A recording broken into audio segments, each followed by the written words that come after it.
बिस्मिल्लाहिर्रहमानिर्रहीम। अस्सलामुअलैकुम। हज़रत यूसुफ़ अलैहिस्सलाम का वाक़या। हज़रत यूसुफ़ अलैहिस्सलाम हज़रत यकूब अलैहिस्सलाम के बेटे थे। आप बचपन से ही बहुत खूबसूरत और नेक थे। अल्लाह ताला ने आपको नबूवत अता फ़रमाई और ख्वाबों की तबीर देने का भी इल्म दिया। यूसुफ़ अलैहिस्सलाम का ख्वाब। हज़रत यूसुफ़ अलैहिस्सलाम ने बचपन में एक ख्वाब देखा जिसमें 11 सितारे, सूरज और चाँद उन्हें सजदा कर रहे थे।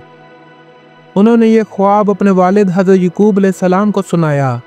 हज़रत यकूब अलैहिस्सलाम ने फरमाया कि ये ख्वाब एक बड़ी खुशखबरी है, लेकिन अपने भाइयों को ये ख्वाब ना बताना क्योंकि वो हसद करेंगे।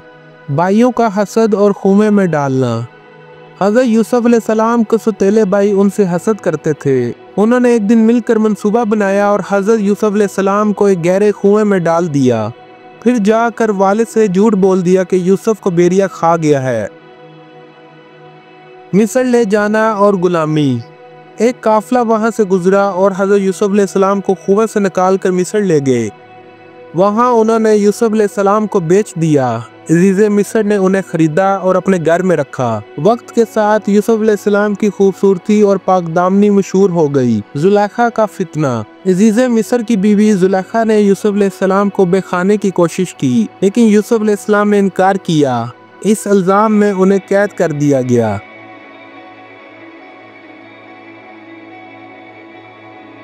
कैद खाना और ख्वाबों की तबीर। कैद खाने में हज़रत यूसुफ़ अलैहिस्सलाम ने 2 कैदियों के ख्वाबों की तबीर की, जो बिल्कुल सच साबित हुई। कई साल बाद बादशाह मिस्र ने एक अजीब ख्वाब देखा जिसे कोई समझ न सका। तब यूसुफ़ अलैहिस्सलाम की तबीर याद आई और उन्हें कैद से निकाल कर बादशाह के सामने पेश किया गया। हज़रत यूसुफ़ अलैहिस्सलाम ने ख्वाब की तबीर दी और आने वाले कहत की खबर दी। वज़ारत मिस्र और कामयाबी। बादशाह ने उनकी हिकमत और इल्म से मुतासिर होकर उन्हें खजाने का निगरान वजीर बना दिया।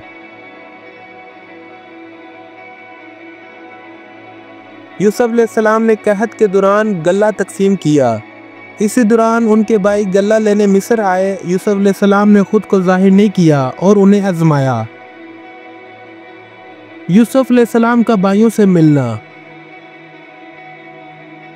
आखिरकार हज़रत यूसुफ़ अलैहिस्सलाम ने अपने भाइयों को पहचान लिया और अपने आप को जाहिर किया।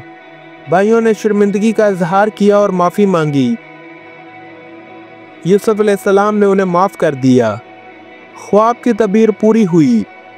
फिर हज़रत यकूब अलैहिस्सलाम भी मिस्र आए और सब अहले ख़ानदान हज़रत यूसुफ़ अलैहिस्सलाम के पास आ गए। यूसुफ़ अलैहिस्सलाम के ख्वाब की तबीर पूरी हुई। सब ने उनके सामने सजदा तज़ीमी किया, जायज़ शरई सजदा जो उस वक़्त शरीयत में था।